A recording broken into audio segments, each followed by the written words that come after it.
suis ravie de vous retrouver de plus en plus nombreux sur la petite chaîne qui monte. Je parle bien sûr de la chaîne Esteban Frédéric.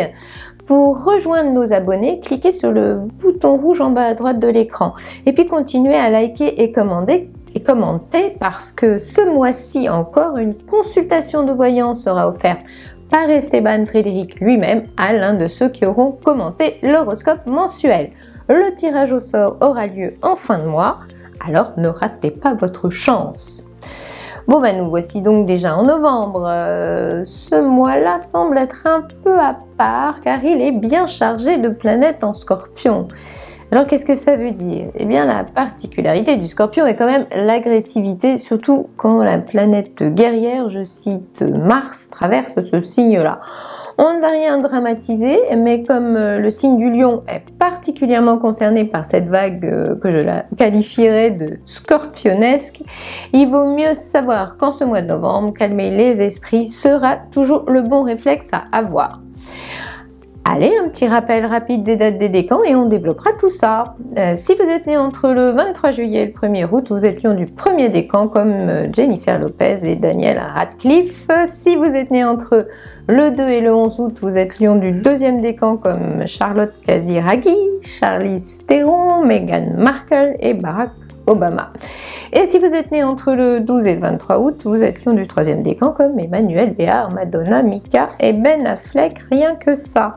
Si vous désirez des infos pour un rendez-vous de voyance avec l'excellente équipe d'Esteban Frédéric, ou bien savoir comment vous procurer votre thème astral, vous saurez tout à la fin de cette vidéo. Et maintenant c'est parti pour l'horoscope. Côté cœur. Premier décan.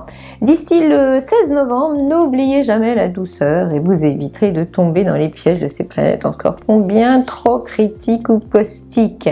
Même si rien ne fonctionne vraiment comme vous le désirez, côté cœur comme ailleurs, ne perdez pas votre bienveillance et ne jouez pas au plus méchant. Ça ne pourrait que compliquer les choses.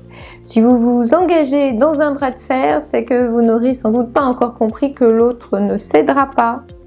Bon allez, rassurez-vous, après le 22 novembre, l'ambiance se détendra nettement et tant que vous serez entouré, vous serez ravis.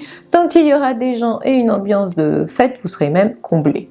Votre ciel ne parlera pas forcément d'amour, mais ça ne vous dérangera sûrement pas. Ce sera plutôt atmosphère conviviale et feeling chaleureux. Ça roulera du côté de chez vous. Alors merci aux planètes en Sagittaire. Deuxième décan. Ça ne lui plaît pas? Et alors, de toute façon, durant la deuxième quinzaine de novembre, c'est toujours l'autre qui aura tort et qui devra faire profil bas. Bref, il ne faudra pas trop vous chercher et votre cher et tendre aura plutôt intérêt à filer droit s'il veut rester à vos côtés.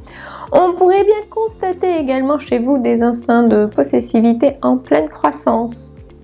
Et que l'on ne vous trahisse surtout pas. Avec Mars en Scorpion dans l'atmosphère, votre vengeance n'aurait plus aucune limite. Troisième décan. D'ici le 7 novembre, la vie vous semblera belle, vous serez plein d'envie et vos élans déborderont de spontanéité. La Vénus en Sagittaire vous rend toujours plus expansif, alors ayez des idées et prenez l'initiative. Mais entre le 13 et le 26 novembre, bye bye la crème de lion. Les planètes en Scorpion ont tout ce qu'il faut pour durcir votre caractère et niveau tolérance, vous serez même en pleine décroissance. Si l'on en croit les paroles un peu dures qui risquent de sortir de votre jolie bouche, la bienveillance pourrait bien également subir une éclipse momentanée. Passons au boulot, à la vie active, à l'ambiance générale. Premier décan, d'ici le 16 novembre, avec l'arrivée du coriace Mars en Scorpion dans votre ciel, votre parcours gagnera quelque peu en adversité. Même si vous avez terriblement envie de contre-attaquer, il vaudrait pourtant mieux être plus stoïque que jamais, car on pense que les choses ne vont pas se décanter tout de suite. Ce ciel-là évoque des problèmes qu'il ne s'agit pas d'envenimer. Il faudra faire avec un environnement un peu hostile ou accumuler les galères. Bon allez, on passe à du mieux ce sera après le 22 novembre. Le Soleil et Mercure en Sagittaire auront pour mission de vous changer les idées en vous faisant par exemple voir du pays, au propre comme au figuré. Traduisez que ces planètes-là devraient élargir votre palette de rencontres et d'idées. Cette fin de mois pourrait donc être différente, plus intéressante et sûrement un peu dépaysante. Et puis laissez l'optimisme faire un retour en force dans votre vie. Du moment que vous y croyez, qui pourra vraiment vous stopper sur cette belle lancée? Deuxième décan, entre le 3 et le 13 novembre, pas facile de vous convaincre. Vous pourriez bloquer sur de toutes petites choses ou mettre votre veto pour un oui ou pour un non. Notre lion du moment aura l'esprit de contradiction très développé. Laissez tomber les bravades et les coups de sang et assagissez plutôt vos humeurs. Demandez conseil, entourez-vous intelligemment et les astres vous conduiront plus sûrement. Après le 14 novembre, abdiquer est un mot qui va tout simplement disparaître de votre vocabulaire. Pas de subtilité qui tienne, le frontal sera apparemment votre choix du moment. Mais rien ne dit que vos comportements agressifs et vos réactions radicales n'aboutiront pas à une situation de crise.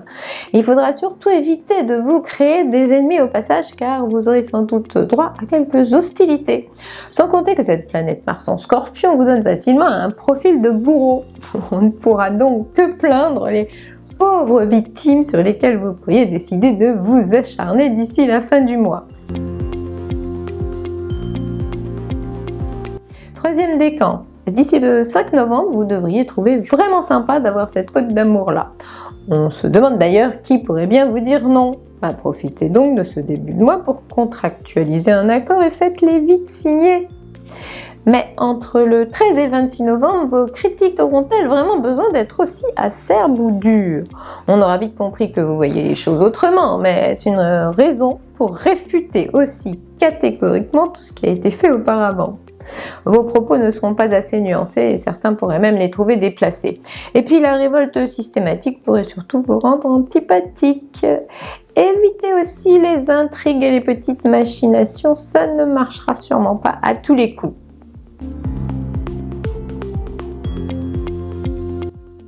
Alors amis Lions, pour l'horoscope de novembre, c'est fini. Mais vous savez sans doute que pour vos questions personnelles, la voyance est idéale parce qu'elle peut vous apporter des réponses plus précises. Sur le site esteban-frédéric.fr, vous trouverez facilement des professionnels performants choisis par Esteban Frédéric pour la qualité de leur don de médium.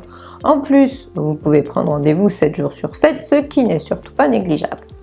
Enfin, j'invite ceux et celles qui désirent mieux se connaître, mais aussi découvrir tout ce que l'astrologie révèle sur leur potentiel et leur évolution, à faire leur thème astral. Cette étude, le thème astral, se trouve dans la rubrique astrologie du site esteban-frédéric.fr et est une interprétation riche et complète de votre carte du ciel. Alors vous voulez savoir ce que toutes ces petites planètes qui habitent le ciel de votre naissance disent sur vous et votre futur ?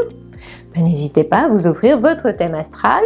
Je précise qu'il faut vous munir de votre heure de naissance. Elle est nécessaire à l'élaboration de cette étude phare de l'astrologie. Et il me reste à vous donner rendez-vous le mois prochain sur cette même chaîne Esteban Frédéric évidemment. Et d'ici là, recevez mes amitiés cosmiques.